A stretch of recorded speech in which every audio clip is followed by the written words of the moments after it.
Back to K8 News.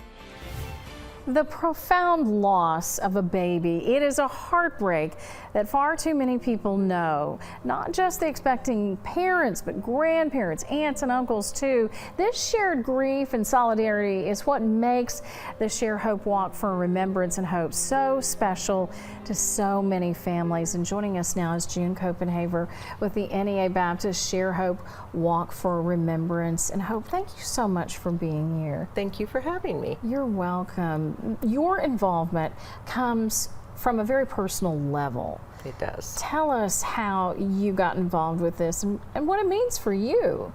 Well, I previously in life had 3 miscarriages, and it was more like go home and get over it. And I always thought if somebody else went through this and didn't have somebody there with them, that I wish I could help them. Yes. And then later, moving here to Jonesboro, this just really kind of fell in my lap. And it's a place I belong because I feel a personal connection with all these moms, and I know what it's like to go through it without having any support or anything. And that's so invaluable to be able to help someone else on this journey. Now, how can taking part in the ShareHope Walk help someone, and when does this happen? Well, first of all, it happens September 28th, and it's from 9 to 10 a.m. in front of the clinic at the hospital, at NEA Baptist Hospital. And you'll see where the event is set up. We will have balloons, a stage, and it's a wonderful place for people to gather who have all been through the same thing. We're there all to support each other.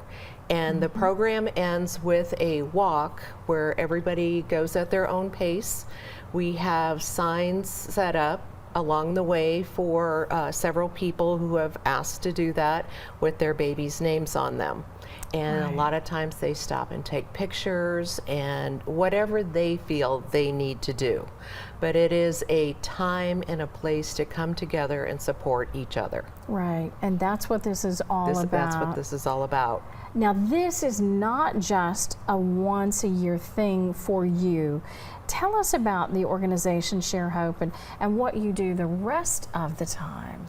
I work with patients who have suffered a miscarriage or a stillbirth or, lose their infant there soon after. And a lot of people, when they go in, they're not expecting to have to deal with this. Right. When you're pregnant with your first or second baby, whatever, you're not thinking about planning a funeral. No. And so that's where I come in and help them navigate those waters. The nurses in labor and delivery are the most amazing. They're the first ones there. I come in and I just help with everything else.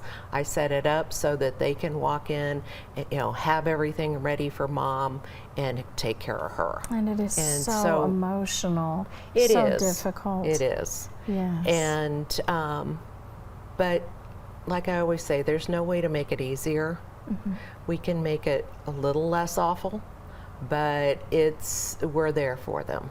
Right, and so if you want to take part in this, should they look for this on Facebook? We just put up the link on Facebook this morning for registration, which is free. We do have t-shirts for sale, but you can do whatever you want. A lot of people make their own. A lot of people will buy them from us and have their baby's names put on the back. It's whatever you want to do. There's not a dress code there. Right. It's just a way to support each other. But like I said, registration is free. It's up on Facebook. It's also on the NEA Baptist, their main page on events. Very good. Well, June, thank you so much for being here today. We appreciate you. Thank you for letting me talk about this. Sure. And Christina, such a hot day outside. We certainly hope people heed the advisories today if they work outside.